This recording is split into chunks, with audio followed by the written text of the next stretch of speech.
Muito bem, amados irmãos, quero cumprimentar a todos com a paz do nosso Senhor e Salvador Jesus Cristo.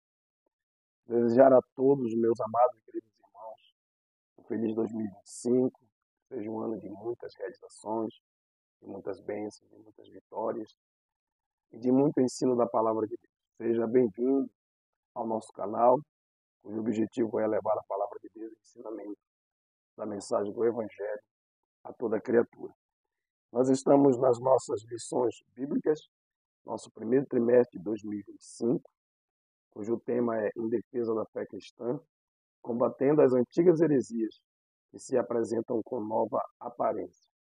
O comentarista desse trimestre é o pastor Ezequiel Soares, um homem de Deus, de profundo conhecimento apologético, e durante as 13 lições ele vai estar discorrendo sobre a defesa da nossa fé cristã. É uma alegria poder retornar a levar a palavra de Deus através das mídias sociais aos nossos irmãos, e que os meus amados irmãos possam ser edificados na fé durante todo esse trimestre.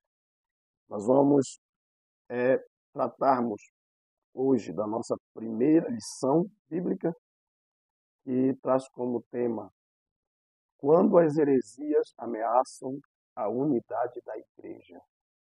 Vamos tratar no primeiro tópico sobre as ameaças dos lobos vorazes.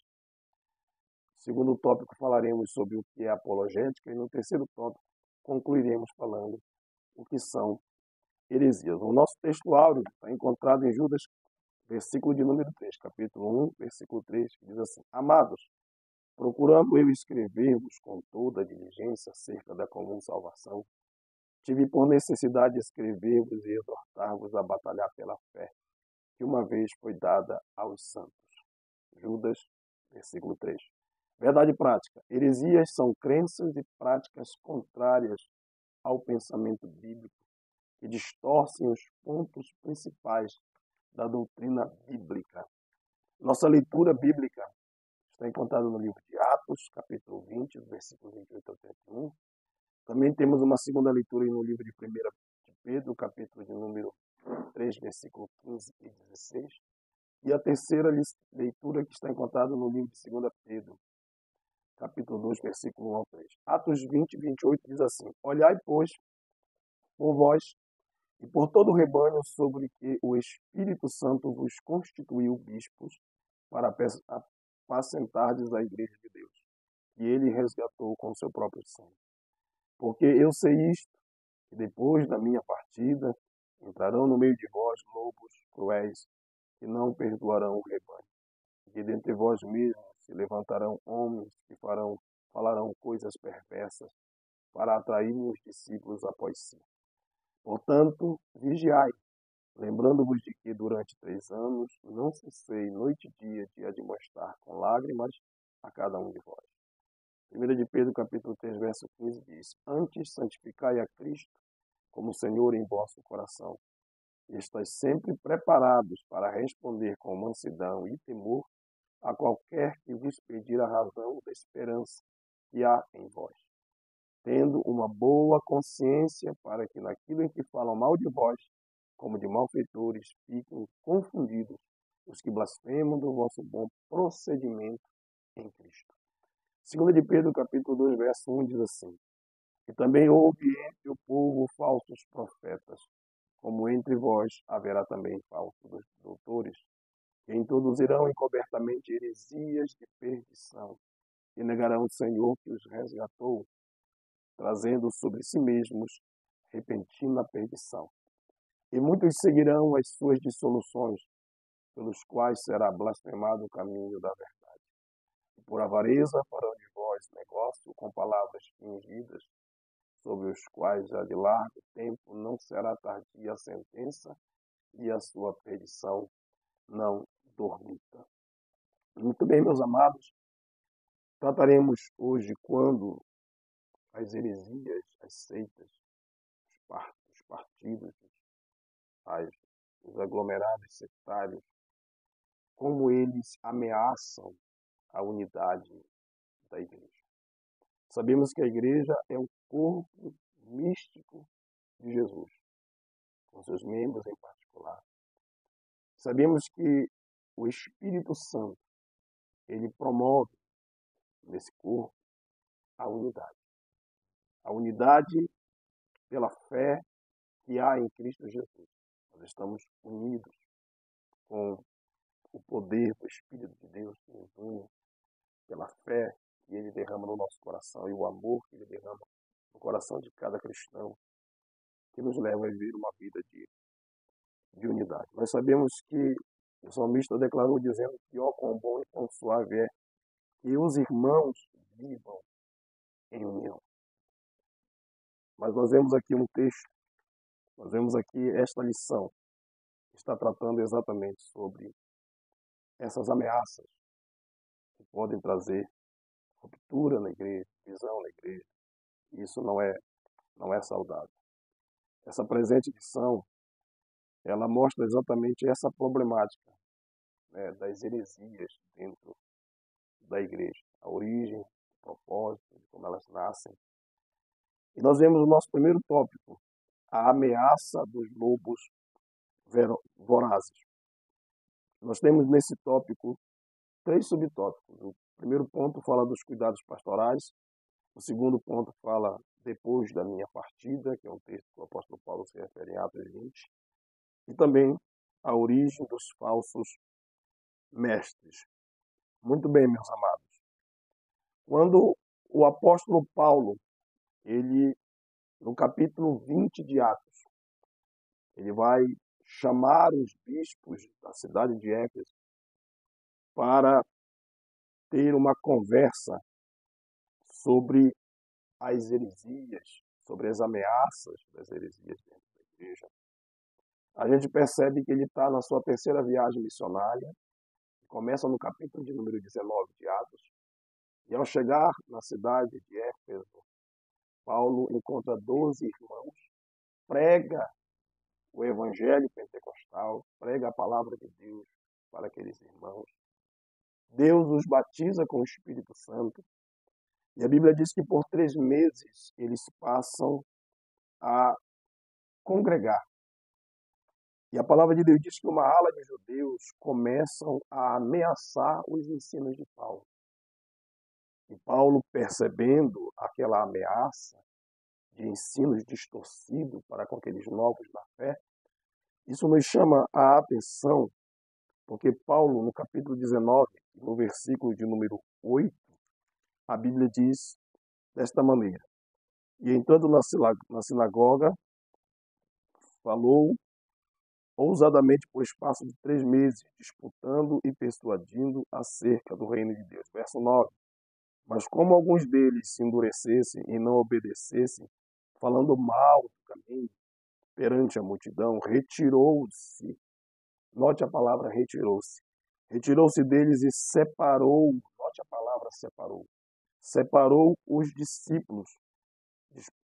Discípulos disputando todos os dias na escola de um certo tirano. O que Paulo, como um grande pastor, como um homem de Deus, fez?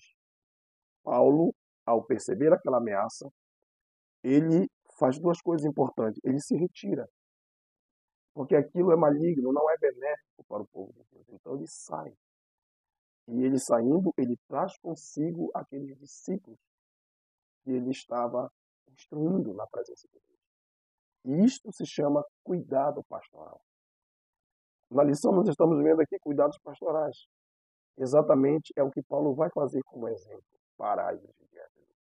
Ele se retira daquele meio maléfico, onde as pessoas estão distorcendo a palavra de Deus e falando mal do Evangelho, e ele também separa a igreja, ele guarda a igreja para que a igreja não fosse afetada com aqueles ensinamentos. Esses são os cuidados pastorais, e Paulo ele vai nos mostrar isso. Então, quando Paulo ele vai chamar essa igreja que agora já está robusta, e quando ele já está retornando essa terceira viagem, e vai chamar os bispos lá de Éfeso, a Bíblia vai nos informar. E ele vai chamar exatamente para tratar desses assuntos de heresias, de falsos ensinamentos, para que a igreja não fosse dividida ou destruída, porque nós sabemos que toda divisão causa, né, é a causa da destruição. Então, um reino dividido não fica de pé, ele será destruído. E Paulo, percebendo essas ameaças, ele manda chamar os bispos, né? E isso é muito interessante, porque quando ele manda chamar esses pastores, que têm a obrigação de cuidar do rebanho, pastores esses que tinham a função de alimentar o rebanho, de guiar o rebanho, de proteger o rebanho, ele vai dar instrução. Porque essa terceira viagem missionária de Paulo, como bem pontuou o pastor Ezequiel Soares, é uma viagem para formar obreiros para a obra do Senhor. Então ele chama esses obreiros, né, e mostra a resistência que os judeus estavam fazendo para com a igreja que estava nascendo em Éfeso. E quando ele retorna, ele chama esses anciãos exatamente para esclarecer para eles o perigo que a igreja corre com ensinamentos distorcidos, ensinamentos heréticos. Glória a Jesus. Então nós vemos aqui que Paulo vai chamar a atenção, e aqui no capítulo 20, eu quero chamar a atenção para o versículo 27, que diz assim: porque nunca deixei de vos anunciar todo o conselho de Deus. Todo pastor que cuida verdadeiramente do seu rebanho, ele alimenta. Então Paulo nunca deixou de transmitir para aquele povo o cuidado de Deus. Sempre Paulo estava, né, pronto para transmitir uma palavra revelada pelo Espírito Santo de Deus. E isso é muito importante. Por que que é importante?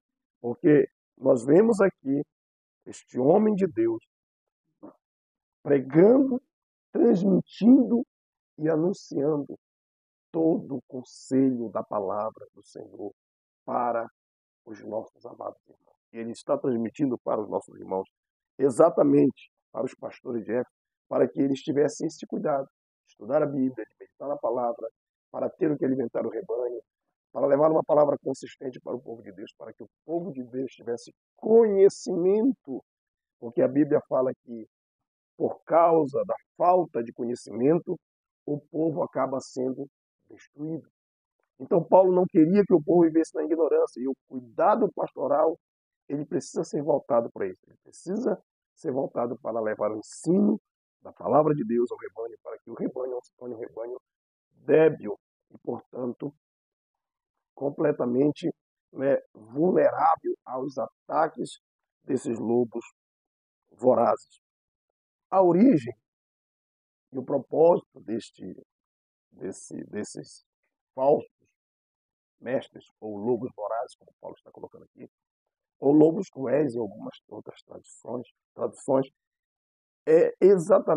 Paulo exatamente ele vai mostrar, né, para os pastores de Éfeso como é que eles surgem. E para espanto daqueles pastores, Paulo vai dizer para eles que esses falsos mestres, eles surgem dentro da própria igreja. Então há um surgimento interno e externo também. Mas o externo é perigoso, é traiçoeiro, mas o interno também é muito preocupante. Então Paulo vai dizer assim para eles, ele vai declarar, depois da minha partida. Essa expressão está indicando que Paulo está muito preocupado com o rebanho. Ele está preocupado, ele sabe que essas coisas vão acontecer, que homens vão se levantar dentro da própria igreja, e que esses homens vão atrair os discípulos após si. Esses homens, eles vão ter o propósito, o texto fala, porque eu sei isto, que depois da minha partida entrarão no meio de vós lobo cruéis, que não pouparão o rebanho. Esses homens têm o propósito de explorar, de sugar, de tirar mesmo tudo do rebanho. Ou seja, eles não têm o propósito aqui de poupar, eles não poupariam. Então Paulo já está prevendo isso. Como homem de Deus, como um pastor cuidadoso que era, ele está ensinando os demais obreiros, dizendo, infelizmente vai surgir do meio de vocês homens que são cruéis, né, que são avarentos, que são gananciosos. Em outras epístolas, Paulo vai chamar esses homens de cães gulosos. Esses homens são insaciáveis. Esses homens não têm dó e nem compaixão de ninguém. Então, a gente percebe que o apóstolo Paulo está falando de uma forma profética, que depois daquela era apostólica, né, iriam surgir homens que não iriam ter compaixão do rebanho do Senhor e fariam aquilo que Pedro escreveu na sua carta, fariam do povo de Deus, do rebanho do Senhor, um negócio, né? Fariam deles um negócio. Então é isso que nós estamos vendo na nossa atualidade, esses lobos vorazes que aprenderam, como João disse, eram de nós, estavam no nosso meio, eles eram, mas saíram para viver a sua autossatisfação. Então a gente vai percebendo isso, que a origem desses falsos mestres, né, eles acabam crescendo na igreja, aprendendo a palavra de Deus na igreja, mas daqui a pouco começam a refutar aquilo que está sendo pregado, a doutrina verdadeira, começam a confrontar, começam a distorcer. E o apóstolo Pedro disse que muitos da época deles pegavam os ensinos do apóstolo Paulo e distorciam esse ensino para a sua própria perdição. Então nós vemos essas ameaças. Essa era uma ameaça que havia naquela época e que há hoje muito, né? E hoje eu acredito que em larga escala nós vemos muitos homens que são amantes de si mesmos. E isto revela aquilo que Paulo profetizou para o seu filho na fé Timóteo, que nossos tempos seriam tempos trabalhosos, irmãos, e os homens seriam amantes de si mesmos. É exatamente isso que nós estamos vendo no dia de hoje, né? Pastores narcisistas, pastores ambiciosos, cães gulosos mesmo, que não se saciam e que não poupam o rebanho.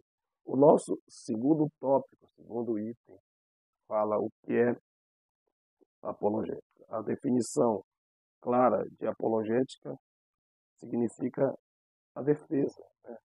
A resposta ou a defesa da nossa fé cristã. Então, esta palavra, ela mostra exatamente uma resposta. É uma resposta que nós precisamos dar a todos aqueles que inquirem de nós a nossa fé. Então, a apologética cristã é a defesa lógica e racional da fé, porque nós amamos a Deus, não somente com o nosso coração, mas também com a nossa mente, com o nosso entendimento. O nosso culto é um culto com entendimento, é um culto racional. E as nossas respostas, elas também têm que ser coerentes e racionais, desde que sejam dadas a elas com mansidão, como ensinou o apóstolo Pedro, e temor. Então nós devemos explicar sim. E como faremos isso?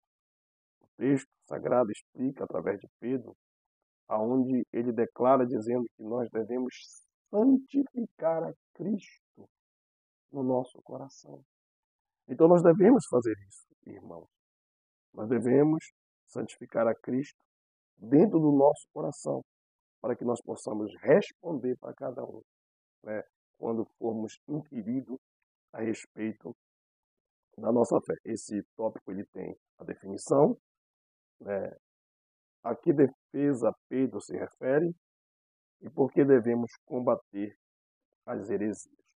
Então, nós precisamos responder, isso é apologética, né? Defender mesmo a nossa fé, a nossa crença, o nosso credo, e devemos fazer isso sempre com temor e mansidão. E precisamos combater essas coisas exatamente para a nossa própria defesa. Própria defesa como salvo, como servos de Jesus, para não sermos engodados, enganados. Nós sabemos que nos dias que nós vivemos atualmente, irmãos, o Senhor Jesus profetizou que haveria um aumento de falsos profetas, um aumento de falsos cristos, um aumento de falsidade, de engano, de ilusão. A gente está vivendo esse tempo, amado igreja. A gente está vivendo esse tempo. Então nós precisamos santificar a Cristo, conhecer a palavra, meditar na palavra. Nós precisamos viver a palavra. Então a palavra de Cristo ela precisa habitar dentro de nós. Ela precisa habitar. Como disse Pedro, que a palavra de Cristo habite dentro de vós. Então esta palavra tem que estar no nosso coração, na nossa boca, na nossa mente. Para quê?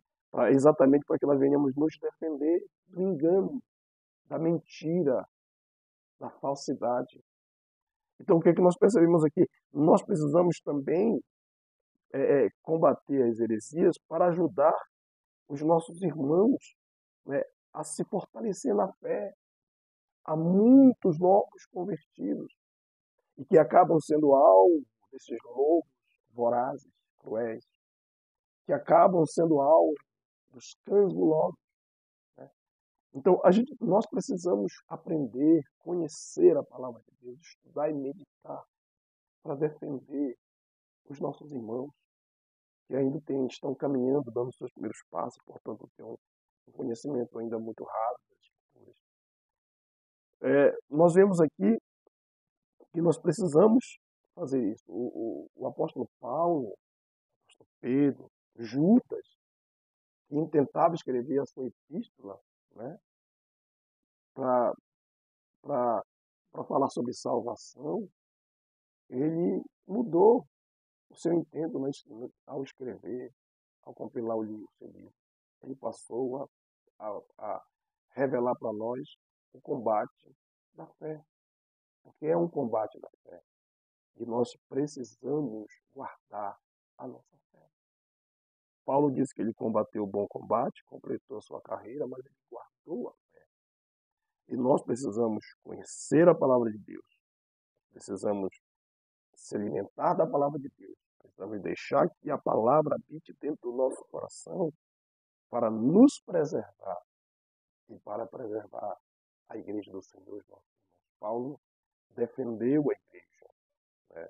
Pediu para Timóteo, uma certa ocasião, que ele se afastasse de homens que tinham aparência de piedade, mas que negavam a sua eficácia. Paulo disse, deixe afasta. Paulo defendia o evangelho que pregava. Paulo, a igreja de Gálatas disse, olha, isso que vocês estão pregando, o que os judeus estão tentando ensinar, acrescentando a salvação que há em Cristo, mais a observância da lei, esse acréscimo à salvação, isto é um outro evangelho. É isso que as seitas, as heresias fazem. Elas acrescentam a mais aquilo que a Bíblia já não fala. Elas acrescentam. Então, Paulo ele fazia essa defesa. Ele disse assim que esse evangelho seja anátema, seja maldito. Porque é um outro evangelho. Né? O que Jesus fez por nós foi completo, foi suficiente. É o suficiente. Nós não precisamos de complementos. A salvação foi completa. Louvado seja Deus. E geralmente esses partidos, essas seitas, essas heresias, esses ensinamentos heréticos, né, eles distorcem a palavra e acrescentam o que a Bíblia não tem ou subtraem o que nela está escrito. E nós precisamos ter um cuidado muito grande. Nós vamos para o nosso terceiro, e já caminhando para a nossa conclusão, de uma forma bem sucinta, falando sobre o que são heresias. Né? O que são heresias? Nós já acabamos de aprender que é a apologética, que é a defesa. Nós precisamos fazer a defesa da nossa fé cristã. Para isso, nós precisamos conhecer as Escrituras, meditar nas Escrituras. Para quê? Para que não sejamos enganados. Para defender a igreja, para defender os nossos irmãos, que são novos na fé, para defender o nosso credo, a nossa crença em Jesus Cristo, o nosso Salvador. Mas o que são heresias, né? Nós vemos aqui que esse termo é um termo que fala de seitas. É um termo grego que se chama airesis. Airesis.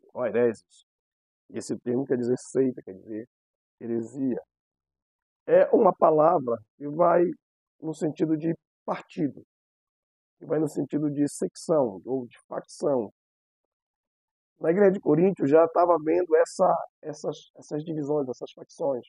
E Paulo chegou lá e disse: vocês são carnais. Vocês não deveriam estar fazendo isso, vocês não deveriam estar dividindo o corpo de Cristo. Paulo combateu constantemente essas divisões. Nós vemos dentro do judaísmo, por exemplo, 4 tipos de facção, 4 tipos de partido: fariseus, saduceus, zelotes, essênios. Nós vemos isso, né? Porque nem sempre uma heresia, uma seita, um partido, ele vai causar uma ruptura, nem sempre, né?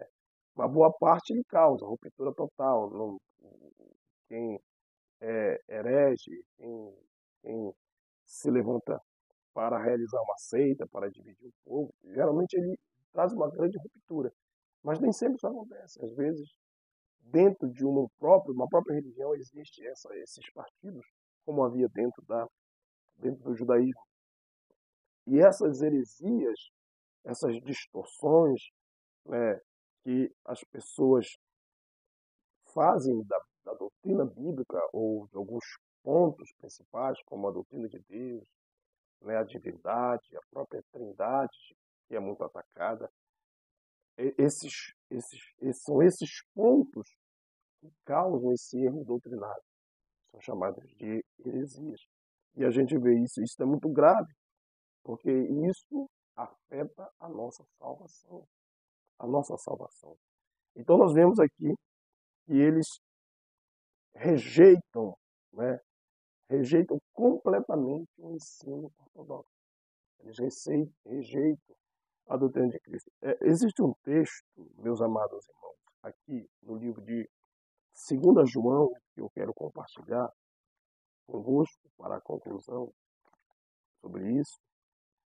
E João também vai fazer essa mesma defesa que Paulo, que Pedro, Tiago, todos os demais fizeram essa defesa.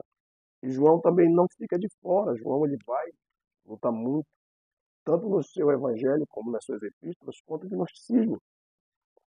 E o que é que João ele vai declarar aqui na sua segunda epístola, no capítulo 1, que só tem um capítulo, versículo 9. Ele diz assim: olha, todo aquele que prevarica e não persevera na doutrina de Cristo não tem Deus. Olha o que João está falando de quem é herege, de quem conhece a verdade, mas distorce a palavra, distorce a verdade. Ele está dizendo: não tem Deus. Quem prevarica e não persevera na doutrina de Cristo não tem Deus. A continuação do versículo é o seguinte: quem persevera na doutrina de Cristo, esse tem tanto ao Pai como ao Filho. Porque as seitas, as heresias, elas atacam a doutrina, o ponto da doutrina. Distorce, subtrai, acrescenta. E isso é muito prejudicial para a salvação, né? Isso é muito prejudicial. Tem seitas que dizem que o Espírito Santo é uma força. Tem seitas que colocam a Bíblia e ao lado da Bíblia acrescentam outro livro para que o povo seja salvo. E isso é perdição. São heresias de perdição. E o apóstolo João está dizendo que tais pessoas não têm Deus. Olha como isso é sério, olha como isso é grave. Isso é muito grave. E nós, como igreja do Senhor, precisamos combater isso. Nós, como igreja do Senhor, precisamos identificar as seitas, as heresias, precisamos realmente ver essas distorções, esses erros, né, dos pontos doutrinários da igreja e precisamos, né, refutar. Não podemos de forma nenhuma aceitar. Paulo não aceitou. João, olha, João foi tão sério o que João falou, que eu vou ler o versículo 10 que diz assim, 2 João: se alguém vem ter convosco e não traz esta doutrina, não recebais em casa. Olha o que diz o texto. Nem tampouco o saudeis. porque quem o saúda tem parte nas suas más obras.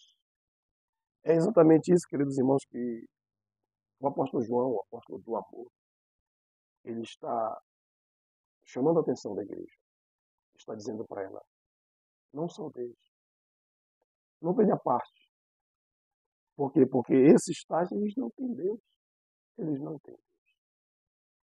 Que Deus possa abençoar a cada um de nós. Esse trimestre está apenas começando. 13 lições muito abençoadas da parte de Deus. O Senhor vai nos mostrar muitas coisas boas para a gente aprender, né? Nós vemos aqui que na segunda lição nós vamos falar que somos cristãos, vamos falar sobre a encarnação do Verbo, sobre o Deus que é triuno. Jesus é Deus, que para muitas seitas Jesus não é Deus. O Filho é igual ao Pai, para muitas seitas Jesus é inferior ao Pai. As naturezas humanas e divinas de Jesus. Jesus viveu a experiência humana. Quem é o Espírito Santo? O pecado corrompeu a natureza humana. A salvação não é obra humana. A igreja tem uma natureza organizacional e a 13ª lição, perseverando na fé em Cristo. Olha que coisa maravilhosa vai ser, né, o ensinamento desse trimestre, querido. Vai ser uma coisa maravilhosa em defesa da fé cristã, combatendo as antigas heresias que se apresentam com nova aparência. Que Deus abençoe você. Tenha uma boa aula nesse dia 5, próximo domingo agora. Uma boa aula para você, professor. Que Deus abençoe todos os nossos irmãos, toda a igreja, a missão pentecostal em todo o Brasil, em todo o mundo. E que a boa mão de Deus continue te abençoando. Um abraço, fique na paz do Senhor Jesus e que Deus continue te abençoando em nome de Jesus Cristo.